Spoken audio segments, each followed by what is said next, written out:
Welcome to week 8's video tutorial.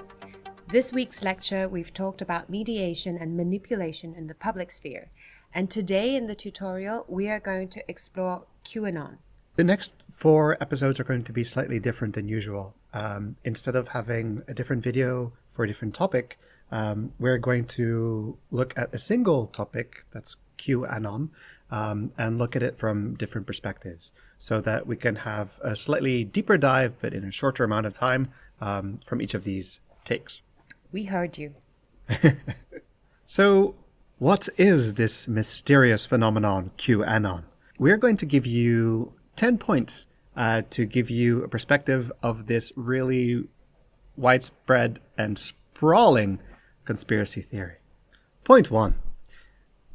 The reason why we have to give you so many different points about QAnon is because QAnon isn't just a single thing. It's also not exactly a simple thing. The best way to understand Q is that it started out as a conspiracy theory on a niche edge site on the internet where it was picked up by anonymous users, and then it became, as it gained momentum, it morphed into something that won over people's hearts and minds, that started to believe in the conspiracy to the point where there were millions and millions of people in the United States that actually believed in the conspiracies.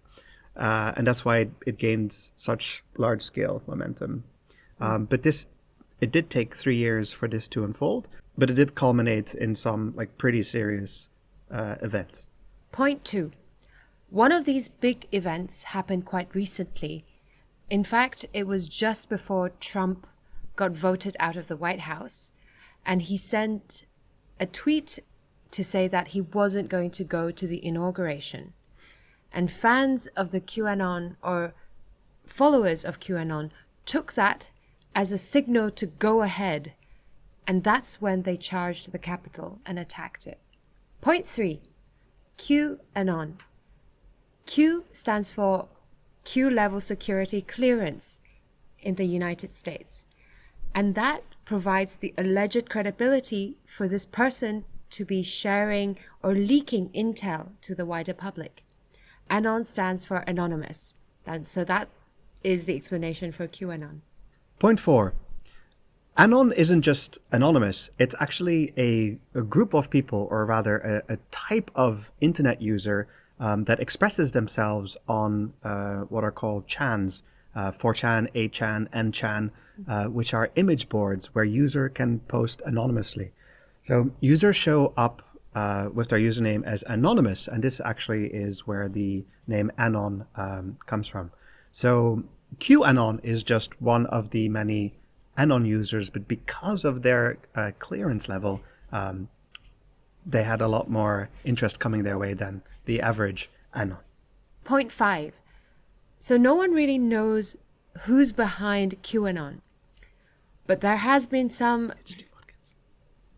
No, there's more than just one name being thrown around. It's not necessarily. But the idea is that even before we came to this theory, actually the login password for this particular subthread on 4chan was so easy to hack that many people actually hacked it and posting messages or crumbs and leaving crumbs as QAnon. So in fact, even before we come to this point, many different users were posting as QAnon. So we are all QAnon. Mm-hmm. Apparently so. Still demo. Point 6. When people say QAnon is a conspiracy theory, if only. It's more like an all-encompassing conspiracy theory, which is like tapping into every conspiracy theory that ever was. So there is a central tenet to the conspiracy theory, which is that the world is run by an elite group of baby-eating cannibals that operate child sex rings. As one of the many conspiracy theories. But that's the central one. That is the central one. And I guess what's unique about QAnon is that Trump So it started out in 2017. Trump is actually working behind the scenes together with the NSA and the military to crack down on all of these elites and then, on the day of reckoning, stage a mass arrest. The day is coming. Point 7. There is also another story that is central to QAnon followers, and that is to do with Russia and Western democracies. So within this world-building conspiracy, Obama and Clinton were supposedly corrupted by Putin, and Trump is supposedly befriending him so that he could investigate this child sex trafficking ring. So within this story, Trump is seen to be a selfless investigator that is trying to set the world back on its right path. Point 8. Now, some people don't actually see it as a conspiracy theory, but rather as a LARP. So a LARP is a live action role-playing game because the way that the information is disseminated by Q on these message boards is quite a lot like a game. Because in reality, when you have a whistleblower, what they do is they try and get the information out as fast as possible, as clear as possible, and all in one go. But in movies and in games, you would have a secret insider that would feed you tidbits of information, and then it would be up to you, the puzzler, the gamer, or the viewer, to piece it together as you play the game. So the information drops of Q are very much akin to this, where it's never a direct message.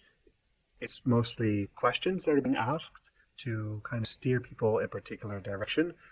There's coded messages, coded references, lots of numerology and symbology being used.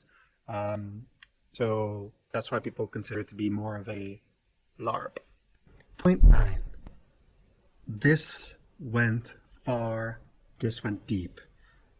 In surveys in the recent months, the spread of QAnon can really not be overstated.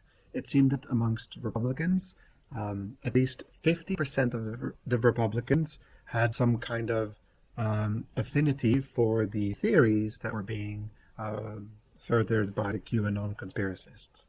So, of course, they would say, I don't believe everything that QAnon stands for, but I do believe that there's some nugget of truth in there. So that's like half the Republicans. That would be like a quarter of the Americans. Point 10. So QAnon really demonstrates the example of how much damage this information can have. Not only was the information misleading, but it also has the potential and the intent of doing damage. So much so that leading up to the election, that many people were worried that it's going to create havoc during the voting. So the social media platforms were pressured to close down all the accounts that were related to QAnon. Okay, so that's a pretty darn dark and sinister view. But of course, we also want to give multiple perspectives on QAnon. So, Daisy, what's your favorite thing about QAnon? It is heart-wrenchingly difficult to come up with anything positive, I have to say. But I do admire the kind of mobilization that QAnon followers managed to gather in such a short time and create such a community that had their own whole ecosystem going. So for me, that's quite impressive. Mm-hmm. How about you, Mai? What is your favorite thing about QAnon?